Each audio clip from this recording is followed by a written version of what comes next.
People don't understand how much influence that outside forces have upon you. Not many people really understand that, the quality of their circle really determines the judgment calls that the individual really sort of bounces off to get a second opinion on whatever lifestyle they're doing or whatever the hell decisions they're making. It really is a giant thing. And if you're if you're surrounded by people that hate your fucking guts and they're ready to stab you in the back the first chance they get, then you're gonna feel like walking into traffic and dying. Let me just put it that way. But it is a true thing. You have to make sure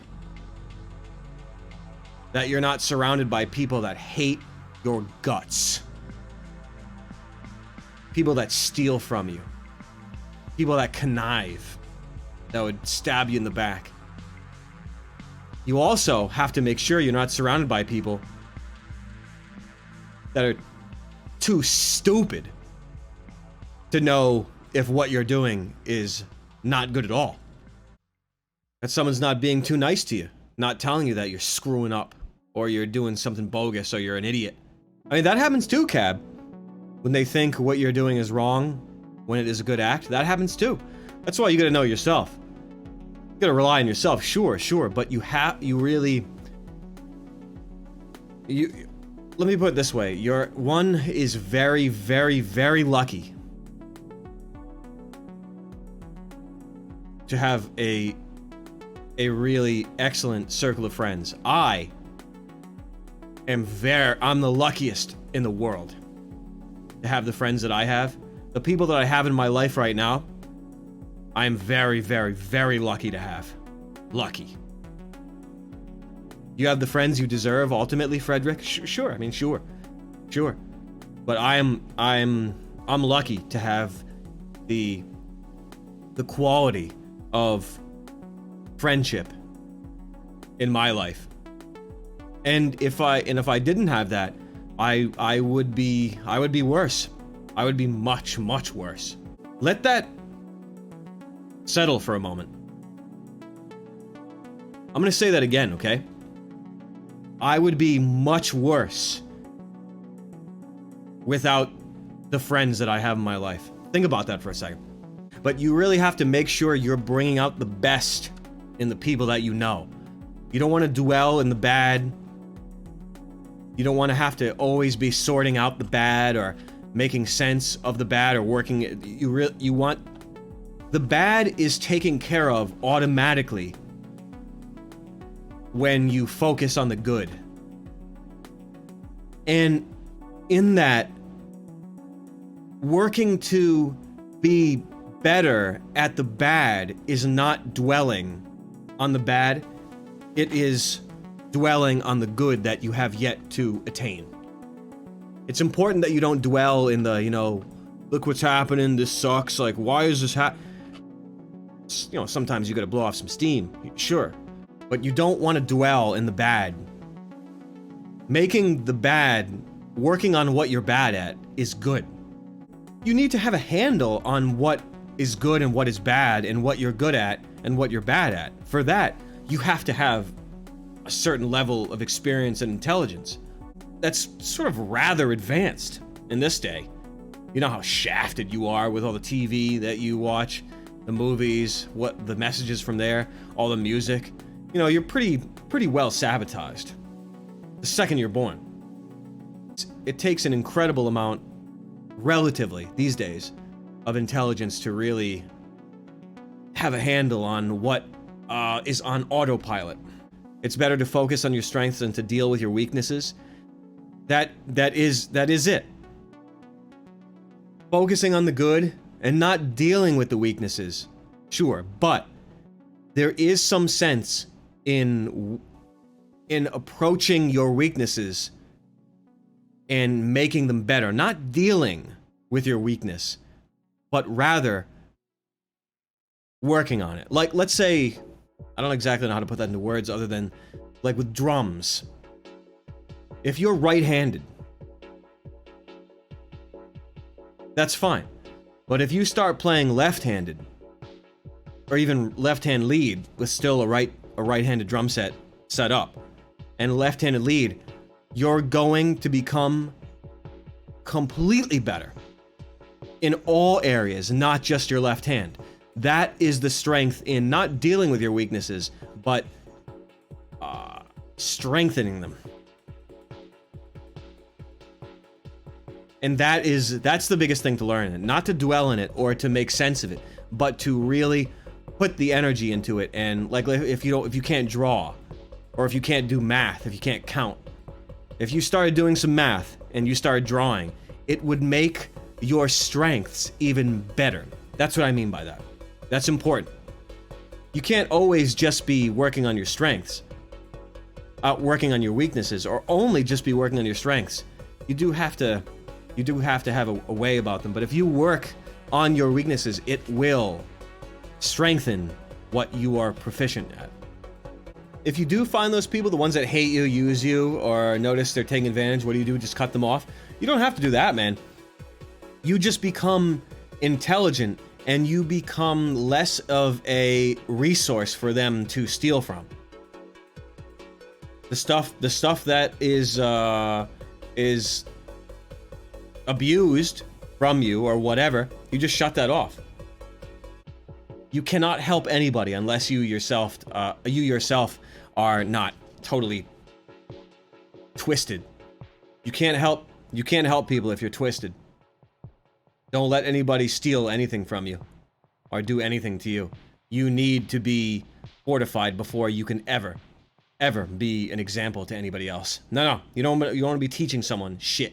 You teach yourself first. And then, lo and behold, then you know how to conduct yourself. Only when you are blessed with that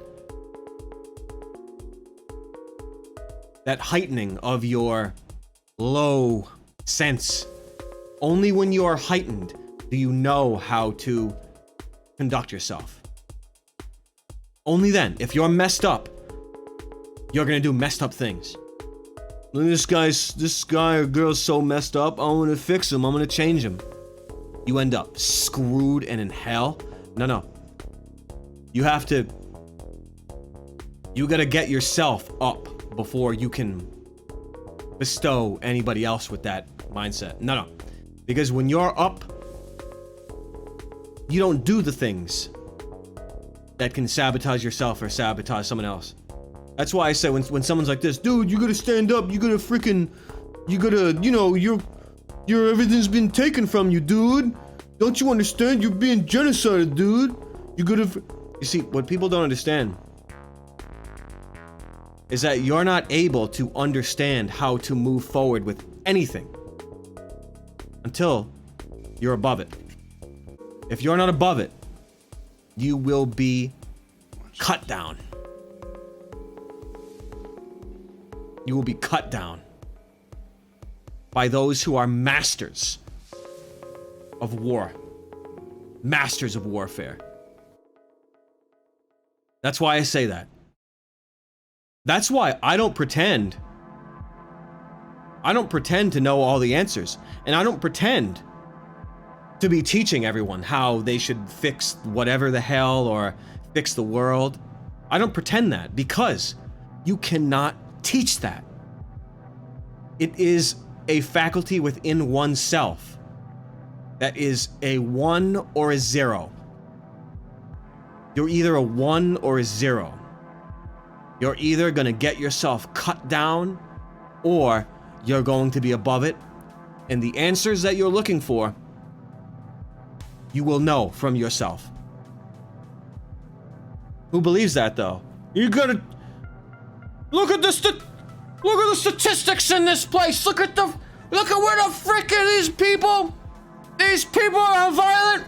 These people, you gotta stop them from ruining the. Think I'm fucking stupid? That's why you don't try to teach people anything at all, because they are either a 1 or they are a 0, and there's nothing you're going to do to change that. Either they're going to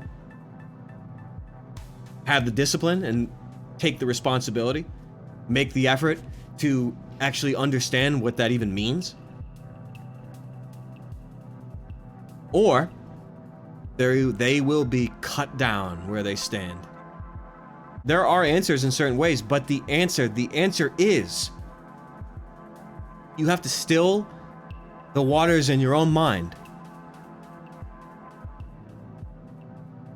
You have to still the waters in your own mind, and you will know the answers.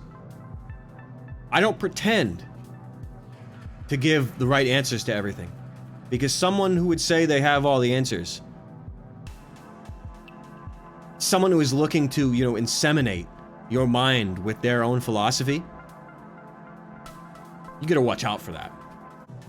It's not about inseminating ideas in someone's mind. It's about awakening the thirst for truth and the thirst for clarity in their selves. These things have to be met halfway. 50% of an idea, 50% of allowing yourself to be open to something contrary to what has been abusing you your whole life.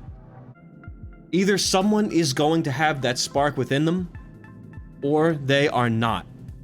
But you're not going to teach someone the method of what to do. You can only teach someone to truly invest in stilling the waters. If your mind is not cleared, you can be led into a wood chipper. You can be led into a gas chamber. You can be fooled into killing your brothers and sisters. You can be fooled into assassinating someone's character. You can be fooled into murder. If you're fooled into murder, you're still a murderer. But beware of that. There is no rest for the wicked, truly. Even if it is deception, there is truly no rest for the murderer. None. There is only the second death. Know what I say to that? Put that in your pipe and smoke it. If someone is trying to give you the answers, you know that they're a fraud. If someone is putting forth a philosophy, let's say, I'm not big on philosophy, but philosophy or a mode of thinking or a clarity of thinking that allows you to maybe lead yourself to the truth on your own, that's something different. Someone who's freaking showing you statistics, these people, they're violent, they're animals, that's what they want. You know they're a piece of fucking trash. Doesn't mean that they're trying to ruin you or ruin the world. It just means that they're fucking morons. Good intentions. You can pave a whole lot of hell with good intentions, right? You can pave so much hell with your good intentions, you can be cut down where you stand. Just like that. And everyone would piss on you. So anyone who's like, we're part of this outside crew. Frickin', we're proud. I'm gonna tell you, you guys are shit. You gotta stand up for your frickin' whatever the hell. These people are trying to eliminate you. You can be sure that, first of all, they're getting paid a lot of money. First of all, they're getting paid big. First of all. Second of all, what does it do? What does it do? Look at the world right now. You see how it gets worse and worse and worse and worse and worse and worse and worse and worse no matter what you do? Now you see? It's not meant to get better. Those who are the outsiders. See, I say things that you're afraid to say. Because I'm fucking cool like that. And maybe if I get you to say it, your life can be ruined too. Except that I make a lot of money. I'll keep on making that money even after you get cut down.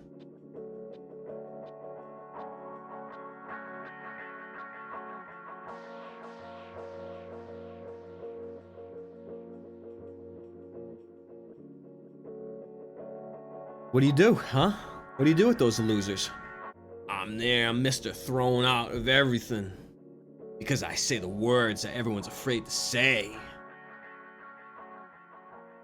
Except that when I say them, I get paid a lot of money. You say them, you get fucked. How's that, huh? How's that? That's your guide. That's your guide through the underworld. That's your guide into hell. That's someone who paves hell for you. Not salvation, not redemption, not awakening. That's someone who paves hell for you. The thought process that I have, perhaps, and understanding that you can make mistakes, a lot of your thoughts are based on unreality. You can be mean, you can be nasty, you can make the wrong decisions, you can say the wrong things, you can think ill of people, you can speak ill of people. When you realize that you are capable of that, only then can you identify those habits, and then when you start doing the work to remove those habits, can you actually realize what cleanliness or godliness is. You can't teach it. You can only open the possibility of someone teaching themselves. Forgiveness is hard, but you know what's even harder to forgive? Your own inability to forgive. That's even harder than to forgive someone else. It's being stone is what is harder for you to forgive within your own self than to forgive others.